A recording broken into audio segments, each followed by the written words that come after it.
Here's how I heard about cybersecurity. So it was during COVID when we were all on lockdown. I was looking for another job, right, at the time because they had let go, because I was let go from my other job. And one of my friends, actually, who was selling life insurance at the time, he was trying to help me, find something, get a job. So he sent me a NYU boot camp. It was for, well, it was, the school was NYU, but the boot camp, the cybersecurity partnership, the program was called TDX, Thrive DX, but it was for software development, right? And there was two courses. There was the software development course, and there was a cybersecurity course. Each courses had an intro, had an intro course, right? So when I was doing the software development course, I did the software development course. It was pretty interesting. It wasn't really anything that I felt like I would like to do, but I did know like I love computers. I love computer and stuff. So I still did the intro course for that one, right? Um, After the intro course, when it was time to do the original course, I was I wasn't into it. Partially because I didn't have the I don't I didn't believe I had the money, and I didn't believe in it. Personally, if I believed in it, I would have found a way to, pay it, but I didn't. Right. And then I ended up taking the intro course for cybersecurity a couple months later, and I enjoyed it a bit more. I enjoyed it a bit more than the software development boot camp. It was good. I enjoyed it. It gave you bits and pieces of each each topic you're going to be learning in the full. So so what to expect? So after the intro course, um, they're they're going to give you an orientation. It's going to be you and a bunch of other students who are in your cohort for that specific period of that class you're in.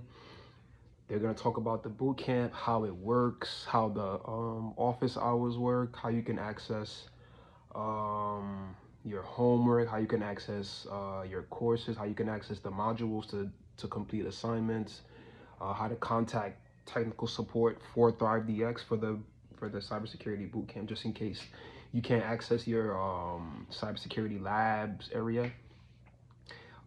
Explaining off days, explaining which days were holiday days, then the pay, how much they're gonna pay you, different career options. And they broke down segments of each portion of the class, right? So at the end of the whole program, there's a resume building, which I'm currently still in. It's like a resume building process. They help you build your resume. They help you build your LinkedIn, and they grade it every time, and they tell you if yours is ready and industry ready to go. All right. Another thing you should also be ready for and what to expect for is to meet cool people, like cool classmates, cool teachers, cool professors. Um, for the most part, every single course I had in the program, it was a different professor. There was a couple times where it was a repeat professor, but it wasn't ever it wasn't ever two times in a row. Like, yeah, we had the same professor sometimes, but it would always be it wouldn't always be back to back, right? And I felt like that gave us an opportunity to meet different people, meet different professors who are actually working in the field, who come from different backgrounds. Like I had a professor who was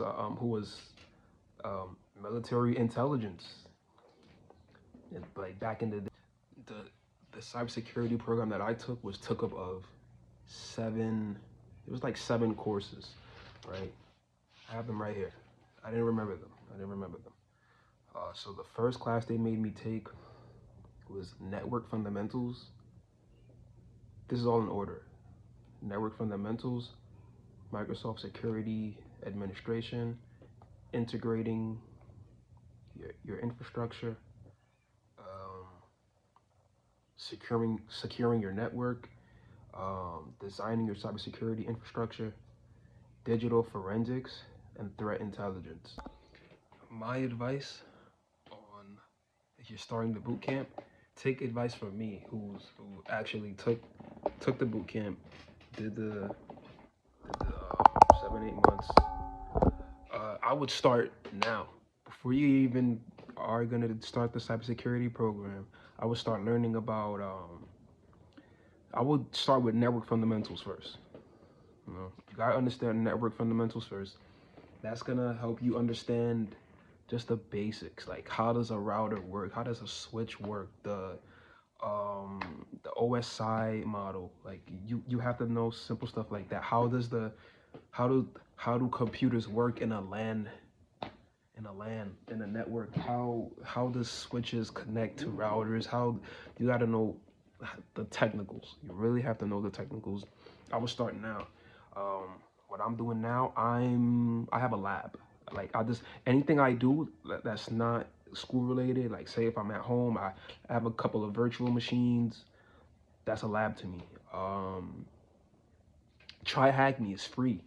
Try Hack Me. It's a website. It's a platform that you can get into. It teaches you about the simples of the red team, of ethical hacking.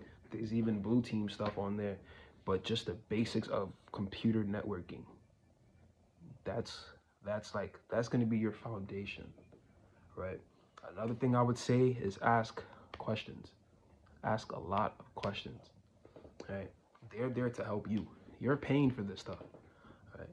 Um, Use it to the best of your ability. Any days you're free, you come home from your 9 to 5, you got a couple hours, jump in the lab. Don't just don't just be present only for um, the class days. On your off days, put in time. You know, I would start now before you even apply, before you even start. Just start now. Go on Google, try Hack Me, free. Log in, sign up. They give you basic modules on what IT is, what information technology even is. They don't even throw you straight to the wolves with the red team stuff and the blue team. They teach you about the fundamentals, like what's a computer, what's a hacker, how does the computer work, different components of the computer. So I would say just start with that. You can't go wrong with the Try Hack Me. It's free. And then we also have Google, which has a bunch of other free certificates. Try those before you even jump into paying for cybersecurity class. Try that instead. Am I in the field yet? I am not in the field yet, but it's close. It's close. So currently, I'm still working my regular job. When I do come home, I have like different projects, labs set up. Um, I am going for the Security 8 plus. Not security. Yeah, I'm going for the Security Plus. Security Plus, right? Uh, but it's taking a little longer than I expected it to, but I will finish it. I'll get there. Um, I just find it so interesting. Like but I would say the beginning of my journey was February 2024. I think I finished the program right around probably November, December, but right around. Um, I'm still one thing I could say, and even my professor said this. You're always gonna be learning. Like you're never gonna reach to a point where you feel like, okay, I know just enough. There's there's new technology every day, new vulnerabilities, there's just too much to just think you know it all and not be open to learning, which I believe in this field, like if you're open to learning, you can make it. I think that's why I like this instead of the software development. I found this more interesting. You know, there was things that I still couldn't explain, even though I couldn't understand, and that just piqued my interest even more. now I want to know how this works, why it works, yeah. But follow my journey, man. Like, share, subscribe on all platforms. My username is Shift Control Rubes. Follow me I'm on Instagram, I'm on TikTok, I'm on YouTube. I'm gonna be on X soon. So just stay tuned.